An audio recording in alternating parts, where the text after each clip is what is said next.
Welcome, everyone, to the Hardin Local Weekly Podcast. I'm Rachel Brantingham, and we're so glad you're here with us today. We've got a special show for you. Judge Executive Keith Taul is joining us shortly for a quick update on the winter storm Fern and what's happening across Hardin County. Then Jon has our local events. I'll share your weekly housing market update. Nate has some business news, including some exciting new businesses coming to town. And Britton and Michelle are back with an experienced eater review of Street Kitchen. I'm excited. But first, let me introduce my amazing co-host. We have Phil Taul, the creator of Hardin Local. We have Scott Lucas, my co-host extraordinaire. We've got Jon O'Brien, our events guru. We've got Nate Bryan, our business news expert. I wanted to add a no in there. Sorry about that. And then Britton, are we going to be joined by Michelle? Okay, good. Well, we'll have Britton and Michelle, our local experienced eaters. And I am Rachel Brantingham, your host and your Hardin County housing market expert. So before we get started, let's make sure everyone knows how to get connected with us. So as I've mentioned on previous podcasts, we are now on Spotify, Apple Podcasts, iHeartRadio, and Amazon Music. If you enjoy listening or watching podcasts on those platforms, please follow us. And if you don't, but have a friend or family member who does, please invite them. And you can find all the links that we mentioned throughout the episodes at hardinlocal.com. And you'll also find our full link tree with all of our social channels so you can follow each of us independently. And if you're watching follow us on LinkedIn and subscribe to our YouTube channel so you never miss an episode. And if you're watching on Facebook, hit that follow button right now. And of course, we love to interact with you during the episode. So make sure you drop your comments, questions, events, or business news in the chat. We love hearing from you, and we'll try to respond to as many as we can before we wrap up. Make sure to share this stream with friends and family members. We know everyone's stuck in their homes. And so this is a great way to kind of hear what's happening in Hardin County today with all the snow. So to make sure to click share, and so we can connect with anyone who loves Hardin County as much as we do. Also, if you have any shout outs you want us to mention at the end of the show, drop those in the comments now and we'll announce them during our closing segment. So, all right, Phil? Yeah. Before Judge interviewed Judge Taul, Rachel, I wanted to play a quick clip from a video that Brian Walker put out yesterday morning that just talks about how are no curfews in place in Hardin County, and the police are definitely not arresting people that were on the roads. They were not doing that. But here, let's listen to this video from Brian real quick. I want to stress this with as much absolute credibility as humanly possible. I have confirmed this with the Kentucky State Police here in Elizabethtown, which covers numerous counties, the Hardin County Sheriff's Office. I spoke directly with Sheriff Ward. I have talked to mayors in our surrounding towns. None of them have issued any sort of a curfew. None of them have issued any sort of a statement, nor started a policy where people driving would be arrested during this storm. I'm going to state that again. We are the only official Hardin County government page. Each of our local cities has their own social media accounts that are officially recognized accounts as well. Our sheriff's office has a page. If you're just joining us, I want to say this again. I want to say this as strongly as I can. Elizabethtown, Kentucky, Pine Grove, Radcliffe, and West Point, and Hardin County government, none of us have declared any sort of a curfew. None of us have made any sort of statement or have issued any kind of policy that motorists will be arrested. I'll add to that real quick, Rachel and Phil. Fact check your stuff, ladies and gentlemen. We live in AI now. Fact check everything, even before AI. You could use Google to fact check stuff. So don't blindly believe everything. Go to the source, go to the root, and verify. Don't assume, and verify. Perfect. Thank you, Phil, for sharing that with us. I know there was some confusion around that, and we wanted to make sure that that was cleared up on today's episode. So it worked perfect for a joke I played on my brother yesterday, but it's not correct information. So there's no curfews. No one's getting arrested. So really quickly, guys, I want to thank today's episode sponsor, TechTel. So TechTel is a local technology company right here in Elizabethtown that helps businesses run smoother and stay secure. They specialize in business phone systems, cybersecurity, and practical AI tools that reduce complexity and stress for growing companies. If you'd like to learn how TechTel can help your business, just comment TechTel on this video or visit hardinlocal.com for details on how to get in touch. And yes, you can also reach out to Phil. As I mentioned previously, he is a partner at TechTel. So, all right, we're excited to have a special guest with us today. Judge Executive Keith Taul is here to give us an update on how Hardin County is handling Winter Storm Fern. Judge Taul, thank you for joining us, especially on such short notice and kind of separating some time. I know you are probably incredibly busy managing multiple different agencies and facets through this storm, so we really appreciate your time today. It's my pleasure. Before we dive in, folks, if folks watching have questions about the storm response, drop them in the comments and we'll try to get to those. Obviously, we're going to be very respectful of Keith's time. So I do have a couple questions that I'd like to just cover with you, Keith. And then if we do have additional comments in the chat, we'll try to handle those as we can. So Keith, would you mind to give us an update on the current situation across Hardin County right now? Which area specifically are you the most concerned about? Well, I think anyone that's been out on the roads, there's some difficulties, okay? And it's not, you'd like to say, hey, all the roads have been cleaned off, they're all clear, it's all safe, but that's just not the case. We've had this event is different than others, as they all are different, but this one had a lot of ice, and it's made it very difficult to clear the roads. So yeah, I would say in summary, if you don't really have to be out, unless you're going to be on a very well-traveled state road, I would try not to go out. It's still fairly slippery in spots. And, as far as a specific, area of the county, we're getting reports and questions from really all over the county. There was more snow as you went north, on up into Rineyville and Vine Grove, Radcliffe on north, a little more ice going south. So they each have their problems whenever we're trying to remove the material from the road. As you have more snow, of course, you've got more volume. You're just trying to get that off. And as you're going with more ice, then that presents a whole nother set of problems. So I can't really say that there's even any one specific area. As we move on through, I can give a little more detail if you'd like on kind of where we're at with our road crews. So walk us through what your teams have been doing since the storm hit. Who all is out there working right now? Well, I can tell you that our road crews are out working right now. They, we have limited resources in the county. We just don't have the budget to have multiple shifts. Some cities, I think Etown maybe has 2 shifts that they can kind of trade off and probably go 24 hours a day, 7 days a week if they have to. We aren't set up that way. We have about 6 large trucks that have a lot of salt in them. And then we have another maybe 5 smaller, pickup trucks with salt in smaller amounts that are out there and trying to do the best they can. So, all those guys are, they have to stop, after so many hours and get some rest, and then they're back at it again.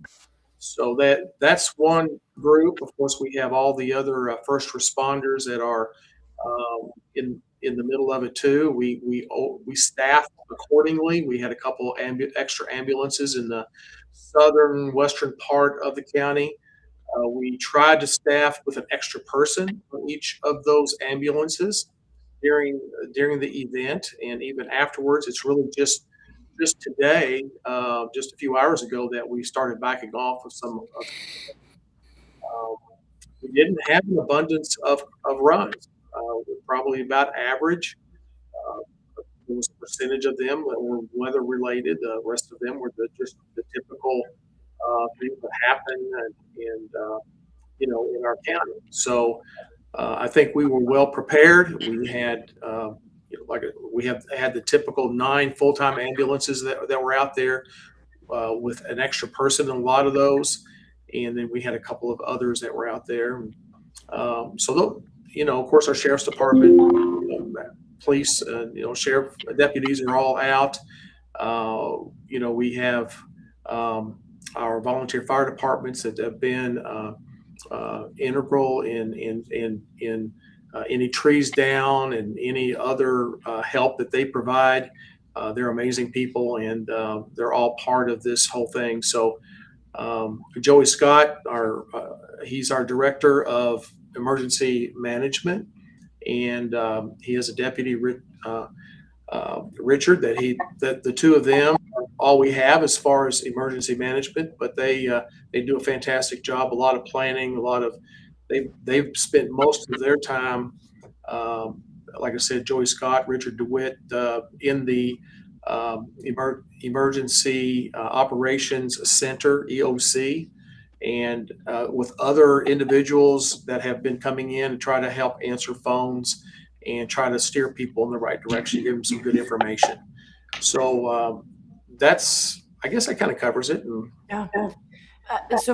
Obviously echoing for probably the audience across social media, there have been a lot of comments that, of course, road conditions seem to be the biggest issue right now. Mm-hmm. So I guess my question is, it sounds like we're working with some limited resources, as this type of snowfall and ice are not typical for our area. So, preparing for something like this is very costly. So I know you're working with limited resources. Do you have a guess on the timeline to where?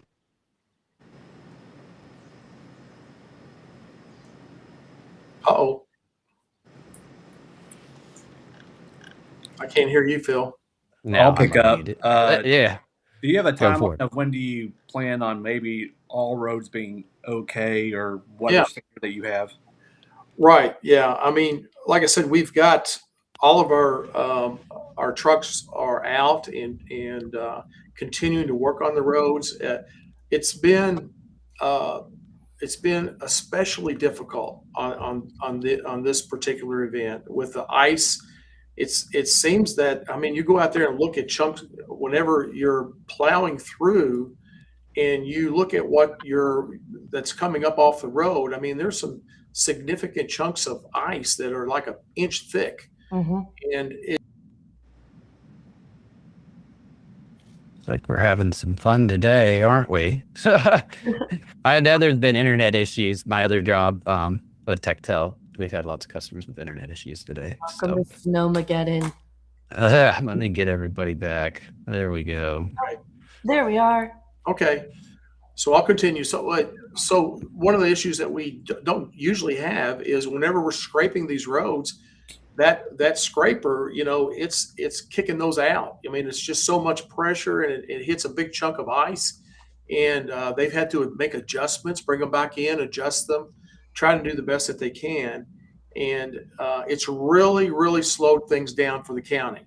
Okay. Now I can't really speak for the state or for the cities that are taking care of their own streets and roads, but I know it's been difficult for the county. And so the information I received this morning, we're about 80% of our county roads. We have about 570 miles, over 900 different roads. So it's a lot to cover. It's a big county. So they're out there now. They're still trying to work on those. And even when they go down a road, I can tell you with the pictures and just going out to see it myself, they're not completely removing everything on that road. The only way that can happen is multiple passes over hours, maybe days of multiple passes that you're able to even come close to that under these conditions. So that's how you're seeing some of the city roads where they're just going back over and over it, or some of the state roads that are critical. Ring Road, I noticed this morning coming in, was pretty clear, at least the part that I was on.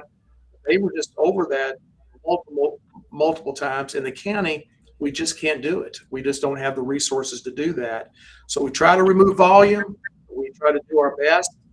but there's still going to be material probably on most of the county roads that people are just going to have to take it very cautiously and take it easy as they, if they must get out and do business or go to work or whatever they need to do. It's just be very slow and very cautious. Okay. So, and that kind of answers that next question. Anything else outside of taking things slow and being cautious that people need to know right now? What should they be doing and not be doing?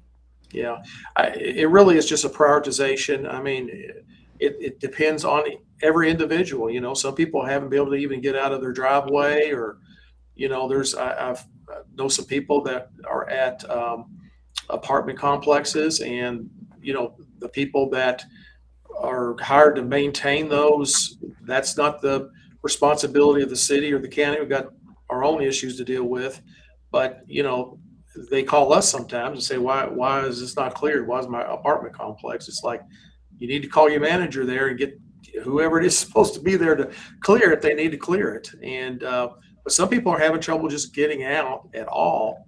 And the difference between a four-wheel drive, all-wheel drive vehicle and, you know, a car with just the front wheel drive, that plays a part in it too.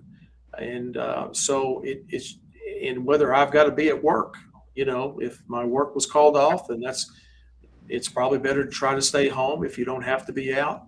But I know people that have to be out. So just, if you have to, just be very cautious, go very slow. I mean, coming into work here at the government building this morning for me, I don't think I exceeded 30 miles an hour. You know, it was just take it easy, and most of the time it's going to be okay. Now, another problem are hills, you know, and there's some roads that are have steep inclines, and, you know, your best, if you have another route that you can go around those types of hills, I would take the other route, even if it's twice as far, because that ice creates some problems on inclines for sure. How do you feel we're looking on resources? Obviously salt, it sounds like equipment. We're running into some problems with the weight of this. I know there was a gentleman that came through and cleared my county road, and he was working on it way longer than typically we would see it take, right? Because he kept having to back up and try again because that ice was so strong underneath in some locations. So how are we looking on salt, equipment, personnel? How are you feeling we're doing as far as being able to handle this? I mean, we've been fully staffed. I mean, and the trucks, as far as I know, we haven't damaged any truck that I know of. We do have maintenance mechanics available in case that does happen, and they have had to maybe repair some things. But I think equipment wise, as far as what we have available to us, you know, it's been okay. Salt, you know, we've used a massive amount of salt in this one event alone. I think last count was maybe 700 tons, maybe something like that. And I know our road supervisor, Dwight Morgan, he ordered more salt. We're not out of it, but in case this thing extends on or we have some more events, then he saw pretty quick that we would run out at this rate. And so I think he ordered another 700 tons. You know, that's about $110, $120 a ton. So it starts to add up. I believe we're already, after he made that order, we're already 50% over our budget for the year for salt.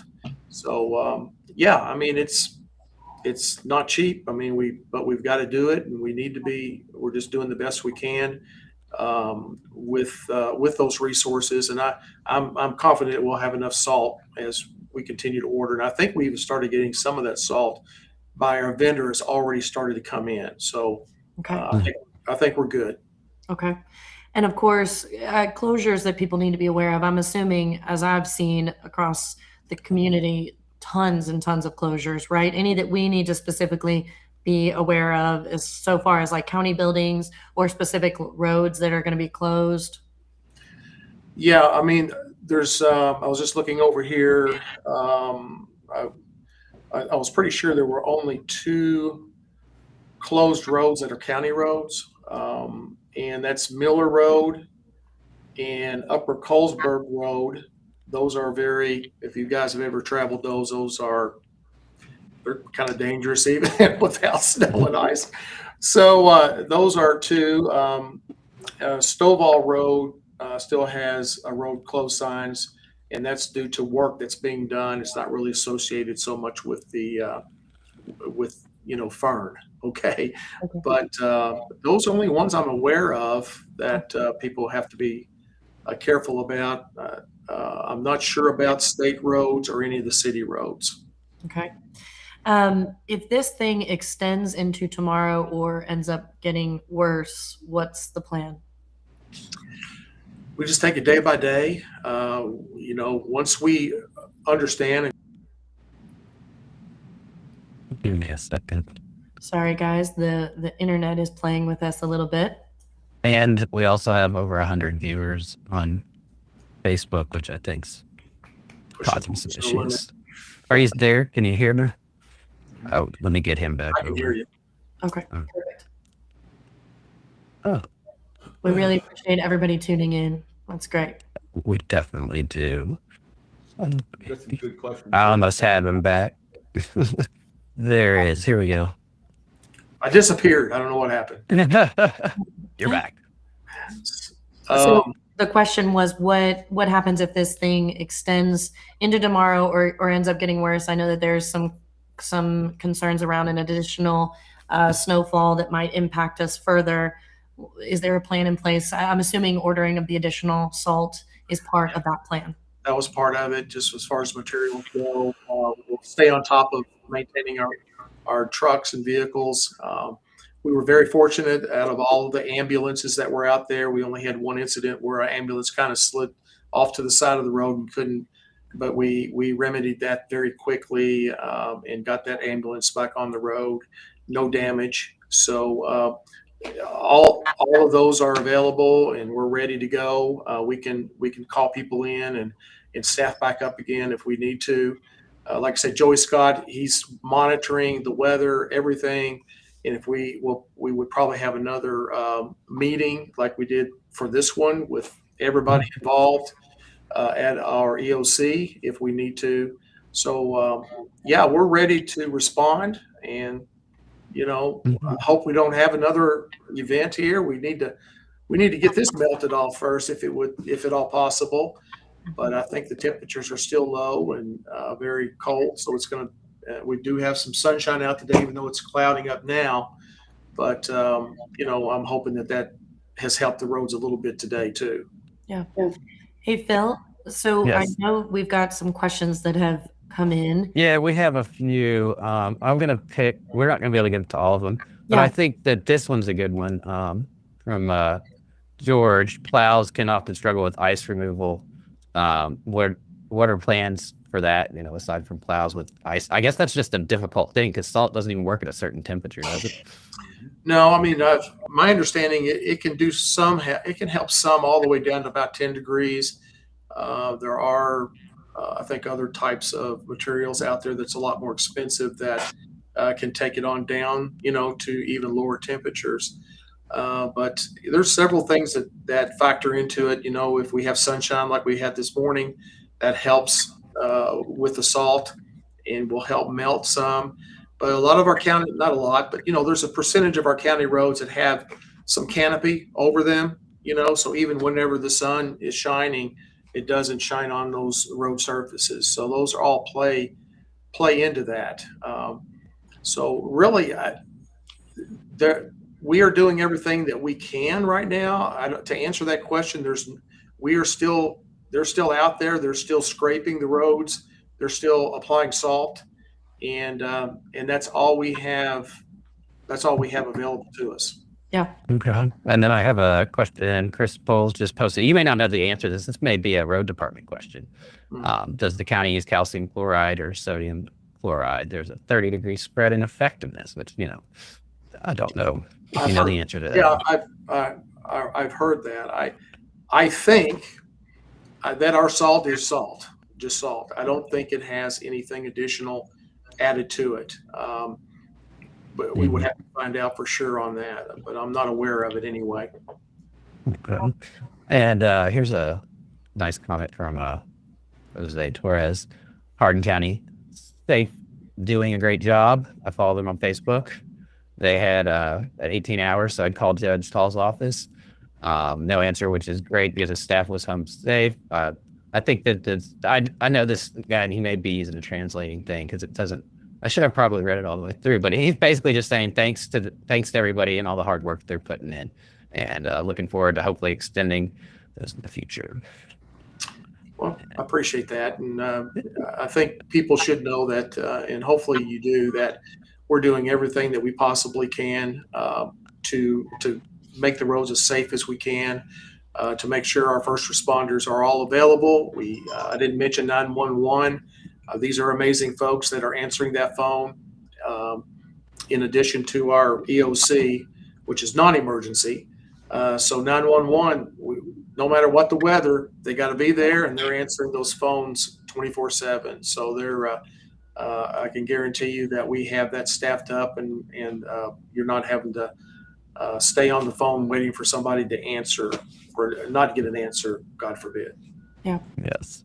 And then I think another question, we may not know the answer to this quite yet, but based on the number of county roads there are, over 500 miles, any news on schools for the rest of the week, which my guess is those school buses may have not be able to drive, but I don't know that to be true yet. I think our people at for Hardin County schools, and I'm sure for Elizabethtown also, they're monitoring the roads every day, and if they see enough improvement, then they would, go ahead and be able to get the school buses out. But I personally don't see how, with the temperatures the way they are this week, I don't see how the roads will be improved enough. And it's not just county roads, it's state roads. And one just quick tip is, if the road has a number associated with it, that's a state road. Okay. So that you can get mixed up. I got mixed up the other day. I was kind of talking to Dwight Morgan, our road supervisor. I said, what about this Ronnieville School Road, man? We were on it going around the county, and it was a pretty bad shape, hadn't been touched. I said, we got to get some, there's a big subdivision over here. And he reminded me that's a state road. And I think it's 1600, I think. So I got fooled on that one myself. So it's easy to get confused of which roads are which, and whether that's a city road, a county road, a state road. But if it's got a number associated with it, it's a state road. And if you've got some concerns, of course, you can always call our District 4 here, and they're very good people, and they'll try to react to it as soon as they can. Speaking of Dwight Morgan, Jane Morgan is watching. Hello, Jane. Good to see you. I've got some stories about her, but I won't tell them. And I guess since we're going to give you an opportunity here, considering I don't know. Wait, that's the wrong one. Oh, it got deleted. Oh, no, wait, here it is. Teresa saying Hardin County government is not responding as why Cecilia and other areas are being neglected, ! So obviously I'm going to give you an opportunity to respond to that. Well, I'm not sure exactly what. I assume that the reference would be for the roads, and yeah. Oh, I think he froze up there. While we're waiting for him to come back, I will clarify, that Judge Taul lives in Cecilia, and a lot of those roads are state roads. So we'll try to get him back real quick. Let me answer that. Seconds. And the internet's a bit spotty, so thank you all for your patience. Yeah, everybody's at home. Said everybody's at home today on the internet, and it's just overloading the. There you go, John. We like that. Okay. But my main thing for bringing that one up was just to give you you can respond quickly. Heck, I live in Cecilia, so I'd love to have other roads right there next to me, but I don't do that. So there's a plan in place by the road department, and they prioritize which roads to go to first.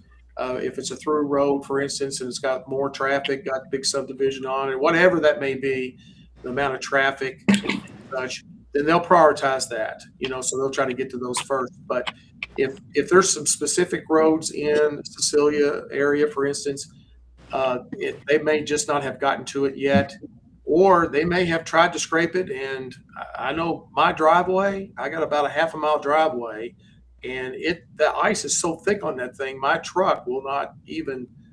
I'm riding on top of ice basically, and it's just a very, I don't know, Cecilia, I don't think it's totally different than other parts of the county, but some areas, depending on where you're at, it was easier to remove the material from the road than others. And so just try to be patient. You're welcome to call in to the road department and give them the road that you're concerned about, and they'll try to get some resources out there if they possibly can. All right. Thank you for this. I think those are all the questions we'll do. Okay. Well, awesome. Well, Judge Taul, thank you so much for taking the time to join us. We know you're incredibly busy right now, so we really appreciate the update. Stay safe out there, and thank you to all the crews. I've just been so encouraged to see our community once again come together.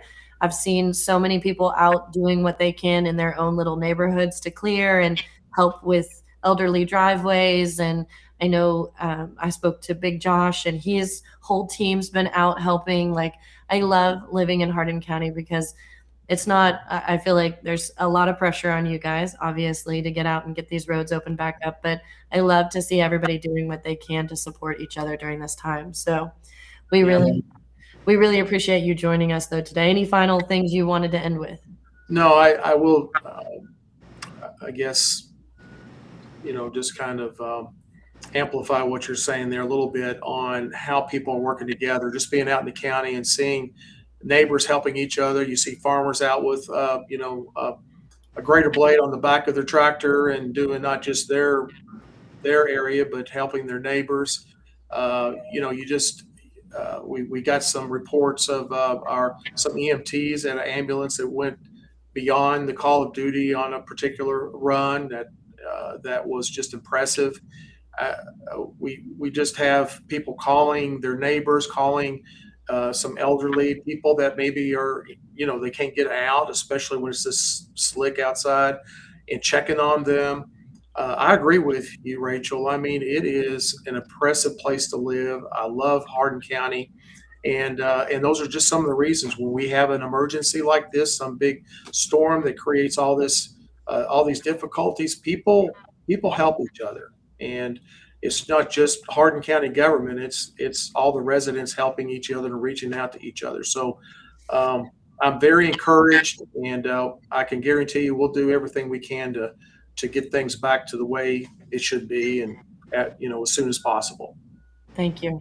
We appreciate it. Thank you. And I wanted to add that I just put a comment on the in the comments that will send you guys to a link with me and Brian Walker and Dwight Morgan and some of his guys. We did a full hour-long interview on how Hardin County deals with this sort of thing, and from the road department, from the guys that actually know the specific, because there's a lot of people in these comments that are interested in what type of salt, what type of plows, those sorts of things. A lot of that's covered in that video. Don't leave our stream to go watch that video, but it is in the comments now, and it's also on the top link on hardinlocal.com. If you go to it after you're done watching, you can watch that video and you can learn all you want about how the county deals with snow removal. Well, I'll just say too that, shout out to all of our team. I mean, it's an amazing bunch of people to work with. Brian Walker does a great job in trying to communicate some of these things.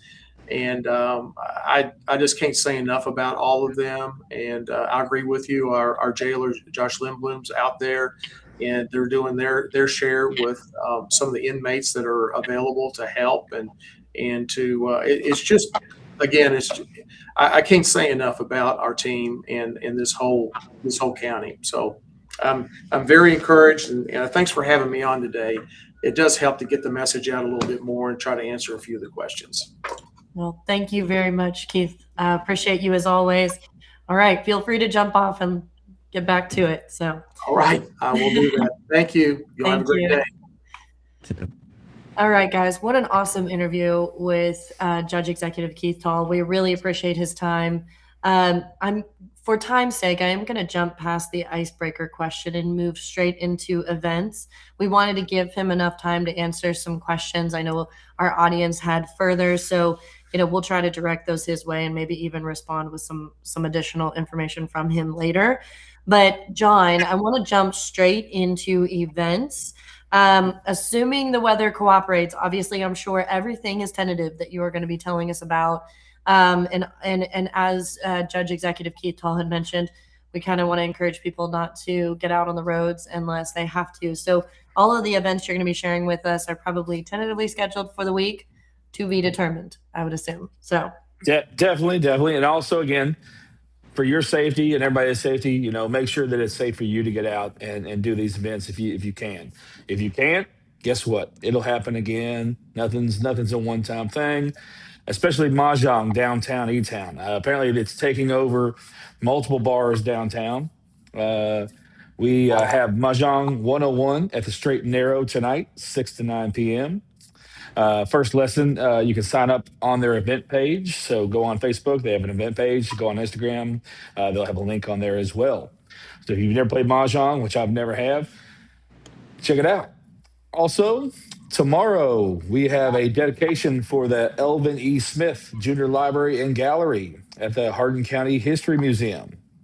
Refreshments, dedication program, and a viewing of the collection. Again, tentative if the weather is still good. Boombox Bingo at Social Food Hall tomorrow night, 6:30 to 8:30. Teddy's over there. He'll take care of you. It's a fun little time. They play music. Mark off the song if it's on your card. If you win the bingo, you get a little gift card. The Hardin County Library Art Show that was talking about the book creations. That is this Thursday. It's the Community Art Gallery vibe at the library. All inspired by books. So check it out. Don't Have a Clue Trivia out at Cosmic Golf, 7 to 10 p.m. out at Cosmic Golf, Pine Valley Drive. There is a business meeting and workshop at the Hardin County LaRue Young Farmers at the Hardin County Co-op Extension Service office. So check that out if you're interested in any of those things, LaRue and Hardin County Young Farmers. Also, we got karaoke at BBT. So if you like singing, come on out on Thursday night. Friday, the CVES PTO Valley Winter Dance, K through 2, 6 to 7 p.m., grades 3 through 5, 7:30 to 8:30 p.m. It's a $5 entrance, but there will be concessions available. Drop off at the rear entrance, the cafeteria doors, pick up in the front. John Langley will be playing live at Bourbon Barrel Tavern. It's an all request show. So if you like going to one of those shows and yelling out "Free Bird," come on down to BBT. And you can yell "Free Bird" as many times as you want. I think it'd be funny to see him sing like "Free Bird" 20 times. I don't think there's a requirement on how many times he'll sing it. So it'd be interesting. What's your all's favorite song to hear like live? Living on a Prayer. Okay. Yeah, that's a good one. It's like my favorite ever. That is good. Any others? Friends in Low Places, Garth Brooks. Oh, Friends in Low Places. There you go. Yeah. A bar is a good setting for that as well, always. Again, mine always goes back to Snake Farm. I know I've talked about this song multiple times. It's a great love song. It's close to my heart. Ray Wiley Hubbard, amazing. So I will be requesting Snake Farm if I were here on Friday, which I may be. There's a rumor. I've never seen it. I've heard that there's somebody that I know really well that her favorite karaoke song is Tainted Love. Tainted Love. Mm-hmm. That's a good one, too. Of course, I throw that out there and she's on the other end of the store, so I'd literally just threw her under the bus, but we don't have to tell her when she comes back. I'm in one of those brain cramps, man, where I can hear the song in my head, but I'm not going to even try to sing it. I just can't think of the name of it. So sorry. It's got some fun happening on Saturday. Snow tubing Fort Knox adventure programs at Sadowski Center in Fort Knox.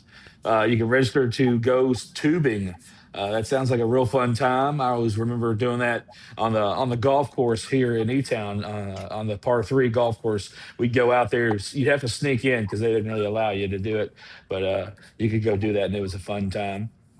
The Mulberry players have rescheduled their auditions because that was a bad day to have it last week. So it's going to be on Saturday, 2 to 4, again at Studio 111. Video auditions are also accepted.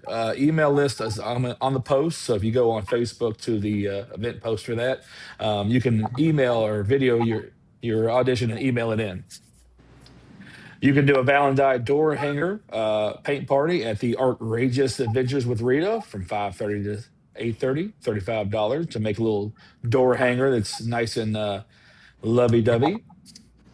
The Radcliffe Small Business Alliance 2026 Hall of Fame Gala, 6 p.m. at Phillips Grove. It's going to be a big event. That'll yeah. be big. Mhm. Sports theme, wear your favorite team's jersey. $75 if you sign up early, $100 if it's that day of kind of late entrance. So make sure you get your tickets soon. There's also going to be an adult prom at the Pritchard Community Center from 6 to 10 p.m., $50 per person. Formal attire is required. So make sure you're wearing your nice suit and tie, all the good stuff. And also stay warm. Don't be wearing shorts. Don't Tell Comedy is at Social Food Hall, 7:30. It shows 8 p.m. They have a little Is that like a promo stand-up code. thing? Is that what that That's is? a stand-up thing. Yeah, upstairs. They'll have it upstairs. They got a promo code, Funny Abe. So that's if you type that in, you'll get a $5 off. So that's a good deal. You go, Nate. You'll be out of town, so you're not going to be able to see that. No, but I did go to the one that they had upstairs. Okay. It was very funny. We had seen one of the guys before, but I like the setup there. It's very intimate. You can obviously go down, get your drink on, get your food on. Street kitchen, which Brent will be talking about in a minute. That's mine and John's favorite. But also, they've got all sorts of different types of chairs up there. If you want to sit at the bar, if you want to sit on a couch, if you want to sit just a regular chair, if you want to move stuff around, it's a very comfortable, intimate setting. I didn't know what I was getting into at first, but we loved it. We enjoyed it. I loved the use of the space up there. Hey, I got a nice. good joke for you. I got a good joke. Oh, Why did the podcast break up with the radio? Oh, Lord. Because it needed more space to download its feelings. There you go. yeah. I was thinking like mixed signals or something. It was like yeah. But that works.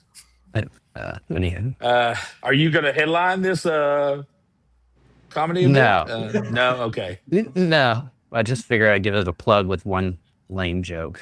I like it. On Sunday, they got a VIP sneak preview party at the Hearthstone, the Fisher Homes, 12 to 6 p.m. Virtual tours, food trucks, pizza, or prize wheel. I wish there was a pizza wheel. That'd be great. I'm thinking about the Bustin' Bites pizza truck. I'm wanting it. I need it. Waiting for it. I know that Also- Sharon texted me the other day asking me a question about social media. So apparently they're getting close because I think they just were working on creating a Facebook page. That's great. Can't wait for it. And again, like I talked about, Mahjong taking over everywhere downtown. And like I said, never played Mahjong. 101 and 102. So you got the lower lesson and the higher lesson at the Revival of Ancient Spirits. Starting at 1:30 to 4:30 is the 101 course. And if you're still able to kind of see straight, the 2:30 to 4:30, you can do the 102 class, and they'll teach you how to do that. Maybe it helps. I don't know. Maybe the drinking helps. Maybe that's why they're having them at bars. Drinking helps Mahjong. Okay. See, kind of like darts. Like I throw better darts when I've been drinking a little bit. So maybe it's a similar thing with Mahjong. Well, that's snow tubing on Saturday. What perfect timing, right? I mean, we got an epic snowfall for that, so that sounds super fun. I will, of course, curious to see how many of these events end up getting postponed. I would double check before you head out on the roads to try to get to one of these guys. It'll be real hit or miss to see what the road condition does as we move through the week. Would you agree, John? I would fully agree with that. Yes, 100%. Perfect. All right, guys, if you're watching and you know an event we missed, one that's been postponed, or one that we mentioned that you want to share further information on, make sure you drop that in the comments. That way everyone in our community knows what's happening. So, all right, guys, it's time for the Hardin County housing market update. I've got some insights to share with you about what's happening in our local real estate market. The weeks that we are looking at is January 20th through January 27th. All of the data that I cite is from the Heart of Kentucky MLS, specifically the Hardin County area. So, of course, I'm Rachel Brantingham. I'm your local housing market update for Elizabethtown and Hardin County. Quick snapshot. I always like to start with this. So, over the last week, 22 new listings came on the market. We saw 30 homes go under contract and 4 homes close. Looking at market pace, the average days on market over the last 30 days is 92. Now, you guys that have been watching consistently, you all would note that we were at 95 a couple weeks ago. We dropped to 93, 92. So what this tells us is, though it's just one less day from last week, it's a very, very small shift. It's still worth noting that we've seen days on market consistently decline week over week since we've been tracking. So that is a gradual but steady forward momentum. So things are picking up. We'll see what this snow does to us. Obviously, I expect that to slow down the progress that we've been making, but I'm excited about the momentum that we're still gaining.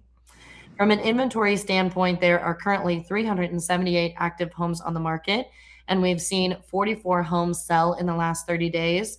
This puts us at an 8.6 months of inventory, which leans heavily towards a buyer favorable market. Now, as I mentioned last week, you've got Christmas and New Year's in that data, and so you have to pull that out. It's really hard to do, though, when you're looking at this type of information. Should just note that we are most likely in that middle range, somewhere between a 4 and a 5. We're not technically a seller's market, but we're also not heavily a buyer's market. So we're somewhere in that when I pull that data out of there.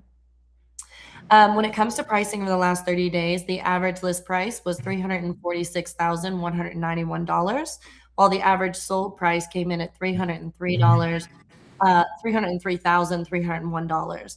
That spread continues. We're seeing that gap between list to sale. So just note that when you're listing your home, accurate pricing is super important. You don't want to try to shoot for the stars right now. You want to go with a more confident number that will create strong positioning for you in the market, especially considering that there's 378 active homes in Hardin County alone. Interest rates are holding steady. We're still at that 5.99 conventional, with VA rates roughly at 5.75. So we are getting more buyers that are being approved, and thus they are being more engaged and active in the market. Of course, we're continuing to monitor the impact that Blue Oval has on our community. When we start to really see either an increase or a decline, we will mention that. As I've shown right now, we're seeing that momentum building that we typically see as we head into the spring. So we aren't seeing any reason that we're going to see any huge impact as of right now. So a couple of questions I wanted to address, and I'll go through these briefly because I know we're over time. Let me just actually comment on one or two. So these are questions that I get asked, and I thought sharing them here. Will my home sit if I list right now? So I get asked, people are talking about, do I list right now, which is kind of early still in January, February, or do I wait until that really the biggest season of the year, which is kind of later in the spring? And what I say is, obviously with the snow, there's not a lot of people out looking for homes right now. So this is, take that into context. But we're seeing homes that have sat for lengths of time and have been relisted now go within 4 days. So we had one. I'm super excited for my sellers. So I would argue that it's more about timing the market and timing the buyer, not so much about waiting until spring. You actually might even miss a buyer that potentially was right for your property. So that's probably all we have time for. So I'm going to just jump straight into the next segment. Obviously, this market hasn't disappeared. It's just simply changed. And when you understand how that change can impact you, I always say information is power. You can make smart and confident decisions. As always, real estate is hyper local. National headlines don't tell the full story here, which is why we track the data weekly and focus on trends, not noise. I'll continue to keep you guys updated as the market evolves. Thank you very much. All right, Nate, you ready to talk us through some business news? I am. I've All also learned from you the last couple of weeks. I was going to answer your question for you. Like if I think my house is worth 400,000 or I want 400,000, but it's more likely going to get 300,000, putting it on the market for 400,000 is not going to help me very much. No, that it's definitely all about strategy right now and approach. When I'm meeting clients, I really heavily encourage them to be cautious about what number they list at, because you can just overprice the market right now and it will just sit there. So there's Nate. Did you hear any of it? Yeah, I heard all. I lost it, but I was able to hear everything. Okay, good. Just an internet connection gone. It muted me. You all went bye-bye, but I was able to hear everything. Yeah. All right. John just dropped off to eat. He's probably going to eat where we're doing this review from, I bet. So go ahead. Yeah, so we'll get into it. I stopped off the other day, took some pictures of it. Cranky's Automotive is coming to Mulberry. Official address is 802 North Mulberry Street. I think the building still says, when I took a picture of it, it still says Barber Shop.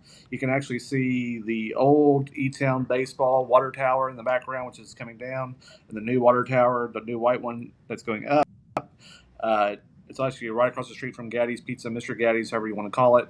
So it's that building right there that's kind of got the angle there. They list themselves as a general automotive service and repair shop. Directly from them is honest, affordable service and dependable repair to keep your vehicle running safely and smoothly. Somebody did ask. Yes, they will work on diesel engines. I do not have one, but I know there are very few places in Hardin County, that, especially in E-Town, that said they will work on them. They said specifically in the comment that they will. You can email them at crankiesautomotive@yahoo.com. You can follow them at Cranky's Automotive. It's got because I'm a car idiot, a gear, I guess. A wrench, I'm going to assume. I think it's a crankshaft, Nate. Okay. Like I said, car idiot. So it's got a red hat with a C on it. So if you find them, that's their or that's their Facebook page. It's Cranky's Automotive. If you go to my page, I've shared it out. I believe Hardin Local shared it out as well. Just click on them and you can follow them. Next up, the sorting spoon. I've been sitting on this one for a little while. The Tuckers are Russell and Tiffany. Russell is Sunny Boy, if you don't know him. Tiffany is Sunny Girl. I've got to know them very well. They helped out me and Brenton with the dinners that we did. They played Santa and Mrs. Claus, if you didn't know them. Made sure we got toys too. They were just great to deal with. They're big in the food truck community scene. They help a lot of people schedule out, and they're also going to be in charge of the big food truck thing in March over at the fairgrounds.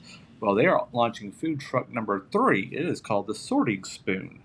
The Sorting Spoon, Tiffany is a huge Harry Potter fan, so I kind of like this idea. It says the spoon will decide which house will you be. The House of Wit for quick minds and clever choices. The House of Hearth for warm hearts and true comfort. The House of Ambition, driven, focused, and bold. And they better have a cup of Ambition coffee or else they're just completely missing out.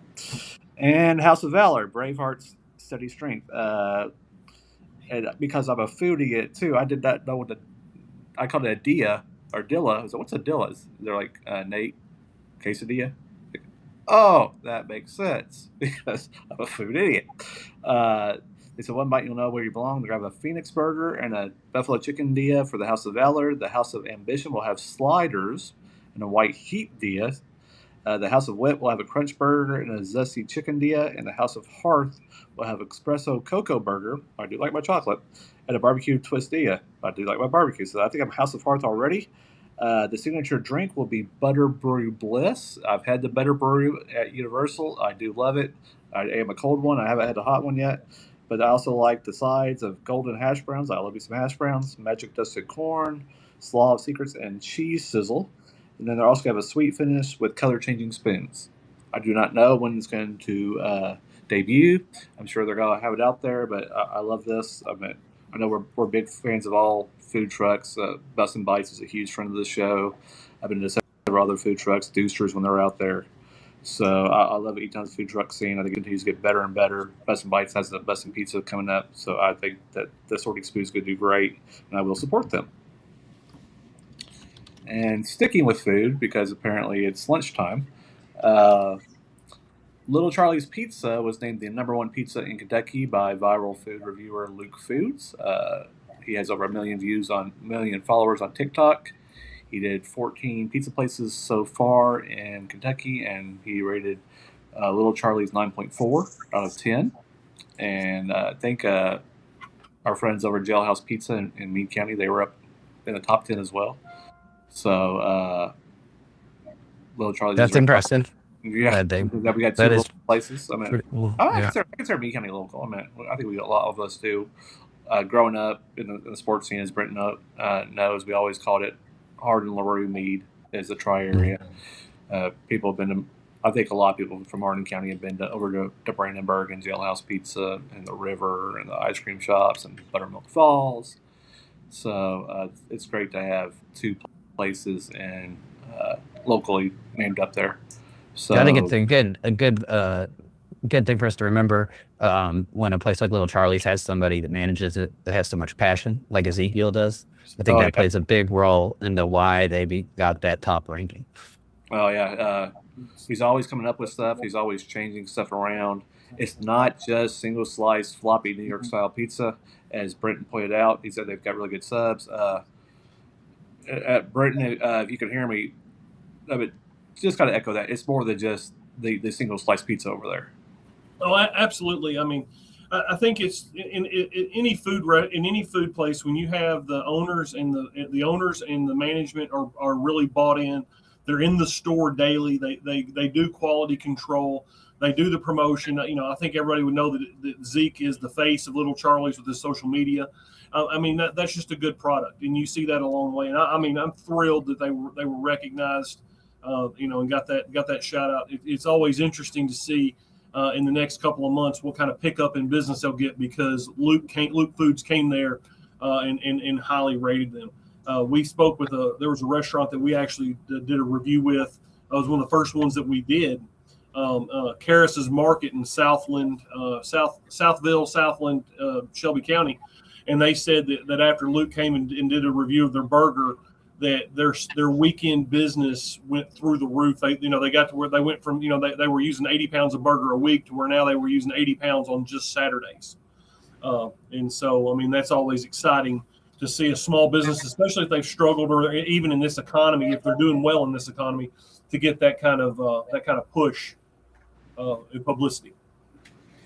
Well, that's awesome, Nate. Thank you for the updates. What a big week. We've got a new automotive shop, new food truck, and a huge congratulations to Little Charlie's. It's always exciting to see local businesses thriving and new ones coming to our community. So, audience, if you have a business news to share, drop it in the comments or submit it at hardinlocal.com. All right, Britton and Michelle, you guys are back this week, and we are so excited. They've got a review of Street Kitchen at Social Food Hall. So let's see what you guys thought about their smash burgers. Bill, you going to bring up our video? I am definitely bringing up the video. I got stuck on a different tab for a second, but now I'm back. So just give me a second. Let me get it queued up here. And let's make sure we got the right people on screen, because that would be that's always a better thing, Oh, maybe I'm getting there. There we go. Make you guys a little bit bigger. I'm trying today. It's a struggle. All right, here we go. Hey guys, Experienced Eater here. We're in Elizabethtown, Kentucky. We're on a quest for smash burgers. Yes. We were told from a good friend of ours over at Bourbon Barrel Tavern that Street Kitchen here at Social Food Hall was the place to go. So let's go see what they have for us today. Oh, not pretty soft.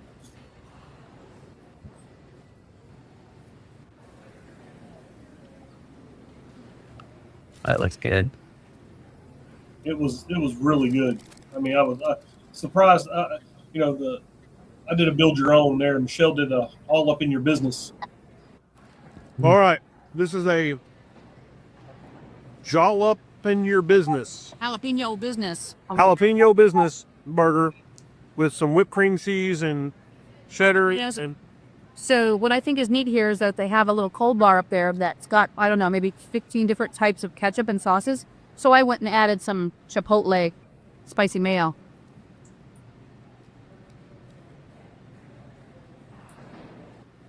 all right, that first bite's down. What do you think? That's pretty good. Of course, you know, I'm all about the sauce, so I like the extra sauce on there. And then I got some good old cheesy tots. Can't beat that. And those are beef tallow fried? I think that adds a lot of flavor. It does, for sure. I'm getting All right. We do the crust on this burger. Oh. Oh, no, no. Pause it real quick. I got to put a disclaimer out there. That burger is a lot bigger than it looks because of these. Like, Normal size, Brit size. So that is a I want that's 2 patties, probably an 8-ounce worth of burger. It just looks really small because of the environment. Okay. it's all relative, huh? Yes. I know it's making me hungry just watching it right I now. know, it looks so good. Here. So while we were up here today, we've had some people come up to us and let us know that they've been following us and were excited to see us out eating today. So that was fun too. What do you think of that burger? That's awesome. The onions are super sweet. Emotions have a good bite. Pepper jack cheese, sauce. It also got some pepper jam on there. So it's got some sweet meat. I was gonna Oh, say, yeah? That's a what good do you bite. think of Great. the tots? Because I love the garlic over there. So what was that, Nate? So I what you was think? getting double. What you think of the tots? Because I think you got the cheesy tots, and I like the garlic tots over there. So that's like my always go to. I very rarely get anything different. I'm a tater tot junkie. I would have provided. I wish we'd have followed Jon O'Brien's advice and gotten the cheese on the side because they get a little soggy under the cheese. But you can definitely the beef tallow definitely makes a difference. And I didn't say it in this segment, but the chips they fry their chips there too the same way. And I mean I like the chips as much as I do the tots just because they're crispy and they got some seasoning on them and things like that. But you know I think from my childhood, I mean, who doesn't like tater tots, right? I mean, I like tater tots since I was a very, very youngling to say the least. We went to Subway the other day before the storm, and we got tater tots for like not the same. Nope, not at all. They're cheaper, but not the same. That like I do like me and Job. We do like the smash burger. I like the double smash, or I think I get the barbecue one, the brisket one, and then like. Courtney and I last time, she got the tots and I got the chips, which I didn't know they had. I tried the chips. I like the chips just as good. But I think they've got some of that. And she also got the grilled cheese toasty. I forget what they called it, that burger mix, but I think it said some of the ones that you showed the menu, some of the ones that are out of stock right now, but they're always willing to come up with new things. They're always trying something new. What do you think makes them, I guess, them? What's the secret sauce when it comes to street kitchen? Well, I think that the owner of the booth is there. I mean, they have put a lot of thought into their menu. They're doing some things that anybody can do, but they're doing it very well. They're creative, but they've got some. Whoever put their menu together, it's simple enough to be executed repetitively, which that's a big plus because it doesn't matter. It doesn't matter how well you can do something once; it's how well you can do it over and over again. Duplication is key, and they know their flavor profiles. They know what works well together. Like whipped cream cheese on a jalapeno burger, that seems a little in left field unless you are familiar with cream cheese jalapeno poppers, and so then that brings that element into the burger and makes it work. So whoever put the menu together understands flavor profiles. They understand what goes together, what doesn't. They've been very creative with their sauces and give you a lot of variety with 5 or 6 standard ingredients, and that means it's duplicatable. They execute well, and that's why I know if I go there this afternoon, I can tell you I can tell you that what we're going to get. I know what level it's going to be, and I'm not going to be disappointed. Awesome. All right, let's finish this video. Right there.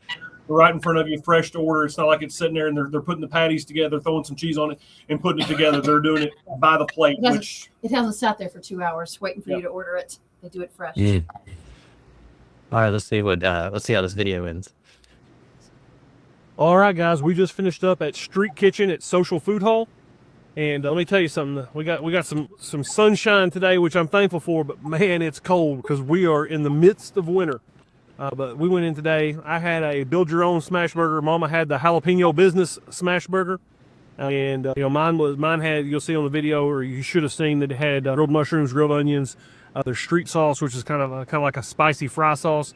Mama had the jalapeno business burger. And what'd you think of that? I really like the cream cheese on it. And of course, I'm all about the extra sauce. So I put some really good like chipotle aioli on there too. And that took it to the next level for me. My only thing I would say is I wish my burgers were a little thicker. Well, it is a smash burger, so they are going to be crispy. They're going to be done that way.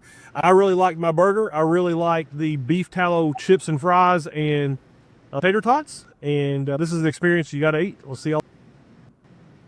Guys, I did it again. I'm starving and I'm super excited to go try Street Kitchen. I haven't been before. Audience, if you have gone to Street Kitchen, drop your comments for us so that we can bring those up. But you guys always leave me hungry. It's a problem. But I'm super excited. So, okay. So overall impression, you really like the beef tallow chips, the fries, and tater tots. Something we've all got to try. Absolutely. And I'm a burger. I like burgers, and I appreciate the fact I can go there and I can get a burger, but I have some. They have some variety that it's not going to be the same thing every time. Although there's nothing wrong with getting the same thing every time. That's why there's an institution down the road in Hodgenville that's been there for a long time. And, good is good. And they're going to be there for a long time as long as they keep going. And so, I think we're fortunate to be able to have that kind of variety here in the area. But definitely go to the food hall, go to Social, get you a burger at Street Kitchen, get some drinks, at the bar, and go have some fun. Now we know why Jon left. I think I predicted it, didn't I? He says that's Street Kitchen right now. Yeah. I love Phil. Pull up Carrie's comment. Yes. I don't know when I'm ever going to eat at home at this point because it's getting so lengthy due to you guys. So I'm going to see if the camera will pick up something real quick. I just want to show y'all something. We really do have a lot of really good places locally, and we even talk about that when we're out and about other places. We really are spoiled here in Hardin County. We have some incredible food. We really do. I don't know. There you go. Have to pull back a little bit. There we go. That's my Google Maps. Those are all those green dots are either places that we need to go or on the list or that maybe we have been to. And so I feel like I'm behind all the time because I like to cook too. So cooking at home is difficult when you have so many places that say, "Hey, come try us out and see." And here's the other part. Here's the other side of it. That's really tough. Is that if you find somewhere that's really good, I'll go 3-4 times, and they're on the rotation. But when you have to go out and try new places, A, I have to be nice, and B, I get disappointed a lot, and I hate going and paying good money for a meal and being disappointed. And so that's the juxtaposition to being the experienced eater is sometimes you got to be adventurous when you want to be comforted, and then sometimes people don't always perform at their best, and you got to deal with that. Like one of the top rated burgers in the state is at a place in Louisville. JOB told us about it, and Luke Foods has been there, and we went, and it ended with part of our meal being comped and a $25 gift certificate. And I haven't published the review because they didn't perform that day. And as a former restaurant guy and a small business owner and things like that, you can't have bad days in small business.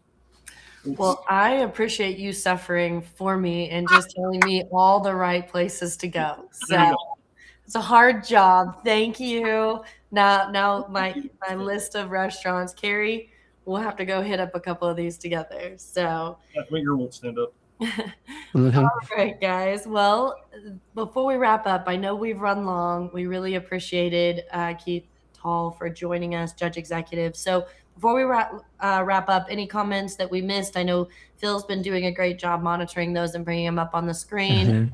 Looks like I know I pulled this one up, but I didn't say it, but I wanted to read it just because Jon O'Brien's down there at Street Kitchen, and he's just saying newest combo is the double smash, American and Swiss cheese, mushrooms, bacon, and teriyaki sauce, which can't go wrong. sounds really delicious. Yes. We also had Danny O'Brien that had said, I think this was he had commented during John's when they were talking about darts, and he said he'd pass that drinking along to my church dart ball league. Please make us better.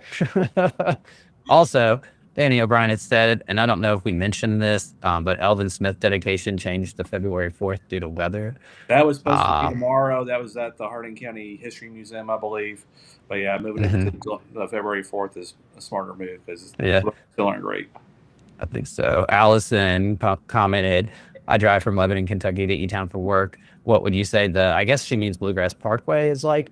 So if anybody knows what the Bluegrass Parkway looks like, please comment down there and let Allison know. We thank you for the comment. I drove yesterday and the highways were completely cleared. It's just the ramps getting on, ramps getting off, roads getting to were pretty rough. But the major interstate was almost completely clear. A couple places it went down to 2 lanes. So just and also, well, thank you. That's good information. Yeah, and I've been around. I can't even get out. Like I haven't. I had to have somebody come with a Jeep and pick me up yesterday just so I could not be cooped, stuck because the subdivision's just iced over. You can't get out.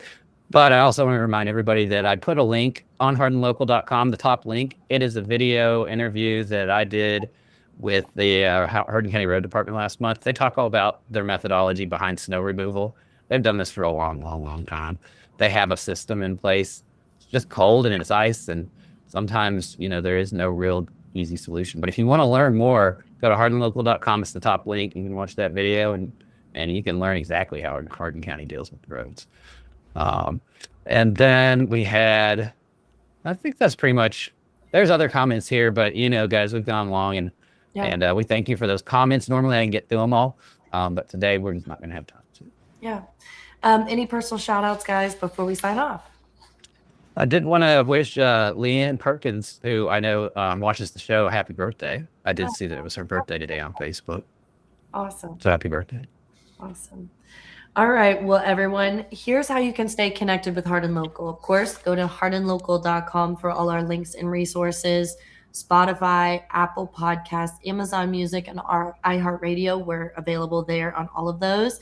And then follow us on LinkedIn, subscribe on YouTube, and follow us on Facebook. So, all right, Phil, Scott, John, Nate, Britton, and Michelle, thank you all for being here with me today. And a special thank you to Judge Executive Keith Taul for taking time to update on Winter Storm Fern.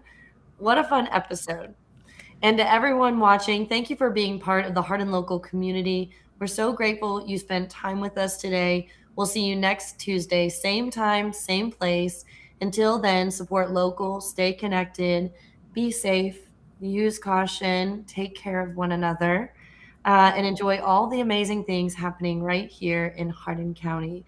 And one last thank you to Techtel for sponsoring today's episode. Details are always at hardinlocal.com. Have a wonderful week.